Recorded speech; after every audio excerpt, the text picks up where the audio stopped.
Friends, నేను మజ్జిగ చారు చేస్తున్నాను. ఇట్లా కొట్టుకున్నాను. ఇట్లా కట్ చేసుకున్న ఉల్లిగడ్డలు వేసేస్తున్నాను, పచ్చివి. సరిపడినంత సాల్ట్ వేస్తున్నాను. కాస్త పచ్చిమిరపకాయలు, కరివేపాకు, దీంట్లో కాస్త పసుపు, కాస్త ఎండుమిరపకాయలు, అట్లాగే కాస్త పోపు దినుసులు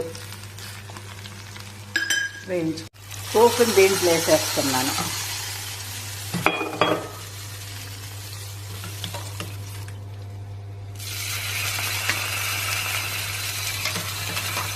చూడండి, లాస్ట్లో కాస్త కొత్తిమీర. మన మజ్జిగ పులుసు రెడీ. ఇది ఎవరో విడిచిపెట్టకుండా తింటారండి. నచ్చితే like, share, subscribe. Thank you.